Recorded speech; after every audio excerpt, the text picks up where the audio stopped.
क्या रहे हैं, बेसिक।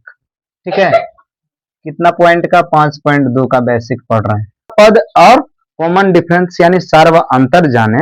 अब हमें क्या कहा है कि एपी का एनवा पद क्या होता है। ठीक है, एपी का एनवा पद क्या होता है, इसमें पहले समझना है हम लोग। अच्छा, पिछले में क्या पढ़े, पहला चीज हम लोग पढ़े पद। ठीक है, दूसरा चीज हम लोग क्या पढ़े थे, सार्व अंतर। हम लोग ये जो था 5.1 में दो ही चीज ना पढ़े, एक तो क्या पढ़े, पद। ठीक है, टर्म्स पढ़े, इसके बाद में कॉमन डिफरेंस पढ़े। ठीक है, अब इसमें तुम सोच के देखो, यानी हम लोग कॉमन डिफरेंस पढ़ लिए। ठीक है, इसमें पद पढ़ लिए, जो हमें पता चलता था कि ए बराबर कितना होता है, A1 बराबर, A2 बराबर कितना होता है, A3 बराबर कितना होता है, A4 बराबर कितना होता है, हम लोग इसमें पढ़े। कैसे पढ़ते थे, जैसे पहला पद कहता था कि पहला पद ज्ञात करिए, तो A1 बराबर क्या होता था, A, A2 बराबर क्या होता था, A प्लस के D। ठीक है, पद बराबर हो गया। इसके बाद में A3 बराबर A प्लस के 2D। A4 बराबर क्या होता था, A प्लस के 3D होता था। इसी तरह से A5 बराबर क्या होता है, A प्लस के 4D। हम लोग ये चीज पद पता करते थे। ठीक है, और इसके बाद में सार्व अंतर में क्या पढ़ते थे कि हम लोग की इसमें D पता करने के लिए A2 माइनस A1 होता था ना, A3 minus A2, A4 minus A3। हम ये चीज हम लोग पढ़े थे किसमें, तो हम लोग पढ़े थे 5.1 में। 5.1 पाठ में हम लोग क्या पढ़े थे कि हमें पद पता करना है तो कौन सा फॉर्मूला यूज करते हैं, और इसके बाद में डी पता करना होता है तो कौन सा फॉर्मूला यूज करते हैं। हम लोग यही चीज ना पढ़े थे। इसके बाद में अब जो हम लोग है तो 5.2 में क्या पढ़ेंगे, एपी का एनवा पद।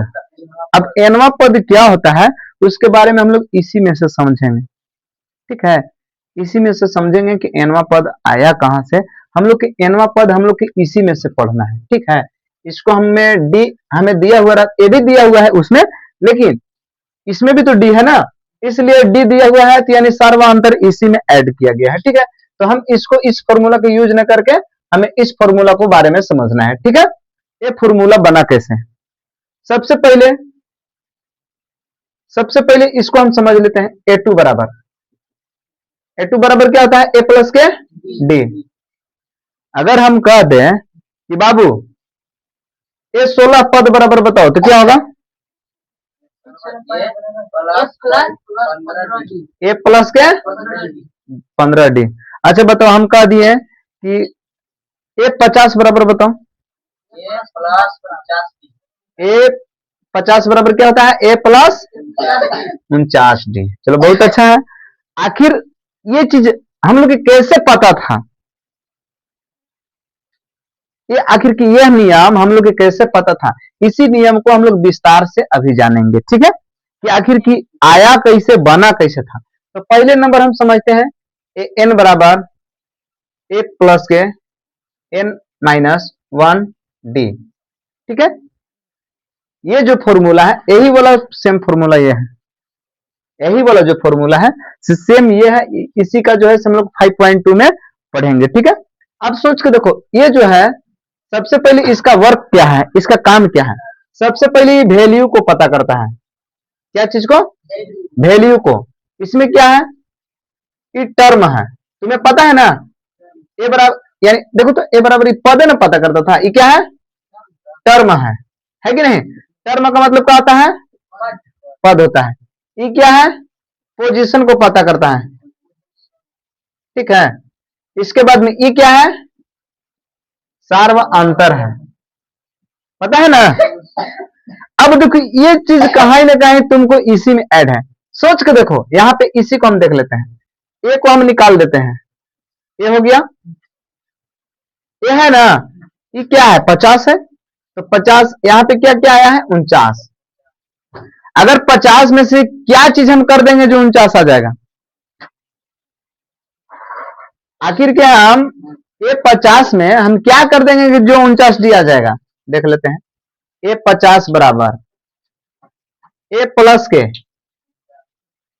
49, यहाँ पे ए क्यों 49 नहीं करेंगे, यहाँ 50 करेंगे, अब -1 और डी कर देंगे। अब ए 50 बराबर देख लो क्या होता है ऐसे, ए प्लस के 50 में से गया 49D, नहीं हुआ। एक कम कर करके ना हम लोग बता रहे हैं, जैसे ए 16 बराबर कितना है तो 15D, तो एक कम करके बताए ना, तो वही चीज जो है बना कैसे, तो इस पर बना है, इस तरह से बना है। अब यही फॉर्मूला जो है यहाँ पे है, ए एन बराबर ए प्लस के एन माइनस 1D, यानी ए जो है 50 से किसका वैल्यू है, एन का वैल्यू है, जो एन का पोजीशन दिया गया है, ठीक है। तो अगर कभी भी क्वेश्चन पूछ दे, मान लो पूछ दे कि ए एन बराबर 10 दिया गया है, ए बराबर 5 दिया गया है, इसके बाद में एन बराबर 10 दिया गया है, इसके बाद में डी बराबर क्या होगा, ठीक है। तो हम पता कर लेंगे आसानी से, नहीं पता कर लेंगे, डी पता कर लेंगे ना। कौन सा फॉर्मूला यूज करना होगा, एपी का फॉर्मूला यूज करना होगा। एपी बराबर एन बराबर होता है ए प्लस के एन माइनस 1D होता है, जो हमें इस फॉर्मूला को यूज कर लेना है। इस फॉर्मूला को यूज करेंगे बहुत आसानी से, तुम लोग समझ के देखो। नेक्स्ट पॉइंट देख लेते हैं क्या है। जैसे मान लो ये जो है ए 5 बराबर कितना लिखा गया है, ए प्लस के 4D। ए 5 बराबर क्या लिखा गया है, ए प्लस के 4D लिखा गया है, लिखा गया है ना। 5 में से एक घटा होगा तभी ना 4D आया, तभी ना आया।